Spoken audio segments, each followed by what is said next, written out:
How can we best utilize his ability and put it to a greater effect? You know, they're just wasting everybody's time. We're going back and forth to court. Yes, and I would think this costs a lot to the city. The taxpayers are paying for you to go back to court, lawyers. It's a big mess. For I what? know what that costs. I'm not really sure what something like that would cost, and I wish I knew. I think it's in the tens of thousands. You think? Oh, no, so. Yeah. Yeah. You're paying people's salaries. The judge got to get paid. Everybody, the court officers got to get paid. And if you're not there, who's going to get paid for just being in an empty room? So it's to their advantage to fill the courtroom full of people. Yeah. And I'm quite sure when you was there, you saw a lot of people of color, sitting there for, Just like a huge line of mostly black people. Yeah, yeah. I see that line. I'm like, wow, look at this. This is contemporary slavery. Yeah, yeah. It's like, well, nobody else is doing anything. Nobody's double parking illegally or something like that. It's just us engaged in illegal activity. And using myself as an example again, if just standing on the sidewalk is illegal, then that's like a police state.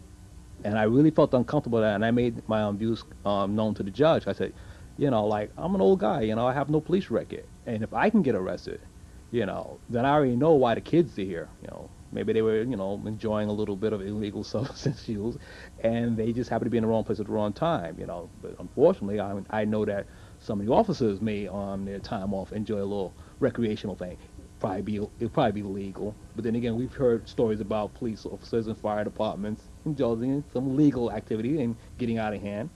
And so I always like to follow those cases, like what's going to happen to them, But again, I really appreciate, you giving us this time, to get some, clear up some things. Because, like, when I heard that you got taken, I was like, oh my God, it's getting out of hand now. It is a surprise. It's a surprise to me, man. I think about this every day, and for the past 9 months, I've been very unhappy about this situation.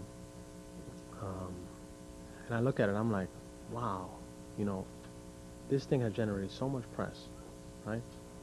Over something, I guess, negative according to the eyes of the public in the Bronx, right? And all the other positive shit that I've done on the streets, that doesn't measure up to this. You understand? I remember another street artist named Harding. I think that was how you pronounce his name. And I don't ever heard of him getting in any situations. Harding. What did he do? He's the guy that does the artists. He has those drawings of characters and all that. Keith Haring. Keith Haring. I couldn't pronounce his name. He used Thank to get you. arrested too.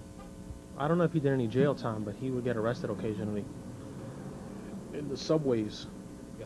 He would draw on black panels. I learned about him after I graduated from college. I really didn't know about him. I guess I was young then. But yeah, I guess today he's considered a major artist in American culture. Yes, he is. Yes, he is. Without a doubt, I can assure you that when this thing is over, that one day the world will respect this stuff at the same level. No doubt, no doubt. Definitely. Okay, I want to thank you for the time you've given us. And I know it's going to work out, and just hang in there, because, you're a positive force, and somebody will also come to your aid and all that, because the community's behind you, I'm behind you. Okay. I used to see you, and I'm like, who's that guy? He must be a musician. Maybe I go hook up with him, stuff like that, find out it's you. So I want to thank you again.